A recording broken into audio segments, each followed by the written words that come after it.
Hi everyone ಮತ್ತೆ ಶಿಕ್ಷಣ ಸಚಿವರು ಕಲಬುರಗಿಯಲ್ಲಿ ಒಂದು ಹೊಸ ಹೇಳಿಕೆಯನ್ನು ಕೊಟ್ಟಿದ್ದಾರೆ ಆಯ್ತಾ. ಒಂದು ಪ್ರೆಸ್ ಮೀಟ್ ಕೂಡ ಮಾಡಿ ಜೂನ್ ಜುಲೈಗೆ ಶೇಕಡಾ 100% ಶಿಕ್ಷಕರ ನೇಮಕಾತಿ ಕೂಡ ಮಾಡ್ತೀವಿ ಅಂತ ಹೇಳಿದ್ದಾರೆ. ಮತ್ತೆ ಮೇನ್ ಥಿಂಗ್ ಕಲ್ಯಾಣ ಕರ್ನಾಟಕ ಭಾಗದ್ದು ಮತ್ತೆ ಉಳಿದದ್ದು ಮತ್ತೆ ಅತಿಥಿ ಶಿಕ್ಷಕರದ್ದು ಕೂಡ ನೇಮಕಾತಿ ಬಗ್ಗೆ ಅಂಡ್ KPS ಶಾಲೆ ನೇಮಕಾತಿ ಬಗ್ಗೆ ಕೂಡ ಮಾಹಿತಿಯನ್ನು ಕೊಟ್ಟಿದ್ದಾರೆ. ಡೀಟೇಲ್ ಆಗಿ ನೋಡೋಣ ಬನ್ನಿ. ಆ ಚಾನಲ್ಗೆ ಸಬ್ಸ್ಕ್ರೈಬ್ ಆಗಿ. ಶೈಕ್ಷಣಿಕ ಪ್ರಗತಿ ಫಲಿತಾಂಶ ಸುಧಾರಣೆ ಎನ್ನುವಲ್ಲಿ ಶಿಕ್ಷಕರ ಪಾತ್ರ ಇಂಪಾರ್ಟೆಂಟ್ ಕೂಡ ಆಗಿರುತ್ತೆ. ಹಾಗಾಗಿ ನಾವು ಶಿಕ್ಷಕರ ನೇಮಕಾತಿಗಾಗಿ ವೇಗ ನೀಡಿದೀವಿ ಅಂತ ಕೂಡ ಹೇಳಿದ್ದಾರೆ. ಬರೋಬ್ಬರಿ 12,000ಕ್ಕೂ ಹೆಚ್ಚು ಶಿಕ್ಷಕರನ್ನ ನಾವು ನೇಮಕಾತಿ ಕೂಡ ಮಾಡಿದ್ದೀವಿ. ಶೇಕಡಾ 80% ನಾವು ಆದೇಶ ಪತ್ರ ಕೂಡ ನೀಡಿದ್ದೀವಿ. ಡಿಸೆಂಬರ್ 7ರಂದು TET ಪರೀಕ್ಷೆ ಕೂಡ ನಡೆಸಿದ್ದು ಕಲ್ಯಾಣ ಕರ್ನಾಟಕ ಭಾಗಕ್ಕೆ 5,800 ಶಿಕ್ಷಕರ ನೇಮಕಾತಿಗೆ ಆದೇಶ ಹೊರಡಿಸಿದೀವಿ ಅಂತ ಹೇಳಿ ಶಾಲಾ ಶಿಕ್ಷಣ ಮತ್ತು ಸಾಕ್ಷರತಾ ಇಲಾಖೆ ಸಚಿವರಾದ ಮಧು ಬಂಗಾರಪ್ಪ ಅನೌನ್ಸ್ಮೆಂಟ್ ಕೂಡ ಮಾಡಿದ್ದಾರೆ. ಆಲ್ರೆಡಿ ಕಲ್ಯಾಣ ಕರ್ನಾಟಕ ನಿಮಗೆ ಗೊತ್ತಿರೋ ಮಾಹಿತಿಯನ್ನು ನೀಡಿದ್ರು. ಅಂಡ್ ನಿಮಗೆ ಶೇಕಡಾ 80% ಈ ಹಿಂದೆ ನೇಮಕಾತಿ ಮಾಡಿದ್ದು 13,000 ಶಿಕ್ಷಕರ ನೇಮಕಾತಿಯಲ್ಲಿ ಶೇಕಡಾ 80% ನಾವು ಆದೇಶ ಪತ್ರ ನೀಡಿದ್ದೀವಿ. ಅಂಡ್ ಡಿಸೆಂಬರ್ 1ನೇ ತಾರೀಕು TET ಕೂಡ ನಡೆಸಿದ್ದೀವಿ ಅಂತ ಕೂಡ ಹೇಳಿದ್ದಾರೆ. ಅಂಡ್ ಇಲ್ಲಿ ಮೈನ್ ಥಿಂಗ್ ಏನು ಹೇಳಿದ್ದಾರೆ ಅಂದ್ರೆ ಕಲ್ಯಾಣ ಕರ್ನಾಟಕ ಭಾಗಕ್ಕೆ TET ಪರೀಕ್ಷೆ ಮೂಲಕ ಬರೋಬ್ಬರಿ 5,800 ಶಿಕ್ಷಕರ ನೇಮಕಾತಿಗೆ ನಾವು ಆದೇಶ ಹೊರಡಿಸಿದ್ದೀವಿ. CET ಮೂಲಕ ಶೀಘ್ರದಲ್ಲೇ ನಮಗೆ ಉಳಿದ ನೇಮಕಾತಿಯನ್ನು ಕೂಡ ಪೂರ್ಣಗೊಳಿಸ್ತೀವಿ ಅಂತ ಹೇಳಿದ್ದಾರೆ CET ಮುಖಾಂತರ.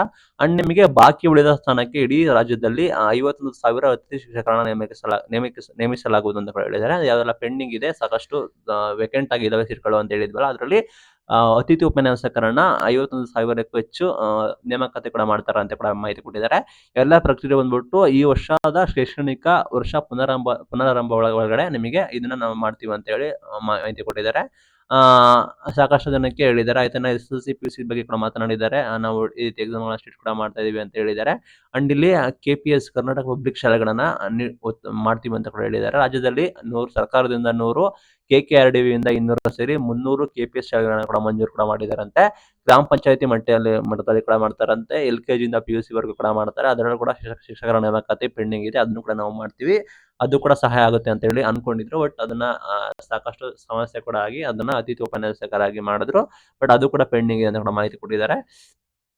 ಈಗ ಮೌಲ್ಯ ಆಧಾರಿತ ಶಿಕ್ಷಣ ಕೂಡ ಮಾಡ್ತಾರಂತೆ. KPS ಶಾಲೆಗಳಲ್ಲಿ ಇದರಲ್ಲಿ ದೈಹಿಕ ಶಿಕ್ಷಣ, ಕಲೆ, ಸಂಗೀತ ಶಿಕ್ಷಕರ ನೇಮಕಾತಿ ಮಾಡ್ತೀವಿ ಅಂತ ಹೇಳಿದ್ದಾರೆ. KPS ಅಲ್ಲಿ ದೈಹಿಕ ಶಿಕ್ಷಣ, ಕಲೆ ಮತ್ತು ಸಂಗೀತ ಶಿಕ್ಷಕರ ನೇಮಕಾತಿ ಕೂಡ ಮಾಡ್ತಾರೆ. ಒಟ್ಟು 300 KPS ಶಾಲೆ ಆಗ್ತವೆ ಅಂತ ಕೂಡ ಹೇಳಿದ್ದಾರೆ. ಅಂಡ್ ನಿಮಗೆ ಆಲ್ರೆಡಿ ನಿಮಗೆ ಗೊತ್ತಿರೋ ಹಾಗೆ ನಾವು ಇದು ಕಲ್ಯಾಣ ಕರ್ನಾಟಕದ್ದು ಆಲ್ರೆಡಿ ಆದೇಶಗಳು ಹೊರಡಿಸಿದ್ದೀವಿ. ಸದ್ಯದಲ್ಲೇ ನೀವು CET ಮುಖಾಂತರ ನಮಗೆ ಉಳಿದ ನೇಮಕಾತಿನ ನಾವು ಪೂರ್ಣಗೊಳಿಸ್ತೀವಿ ಅಂತ ಕೂಡ ಹೇಳಿದ್ದಾರೆ. ಇನ್ನ 51,000 ಇರೋದಕ್ಕೆ 51,000 ಅಷ್ಟು ನಿಮಗೆ ಅತಿಥಿ ಶಿಕ್ಷಕರ ನೇಮಕಾತಿ ಕೂಡ ಮಾಡ್ತೀವಿ ಅಂತ ಕೂಡ ಮಾಹಿತಿ ಕೊಟ್ಟಿದ್ದಾರೆ. ಇದು ಇವತ್ತಿನ ವಿಡಿಯೋ.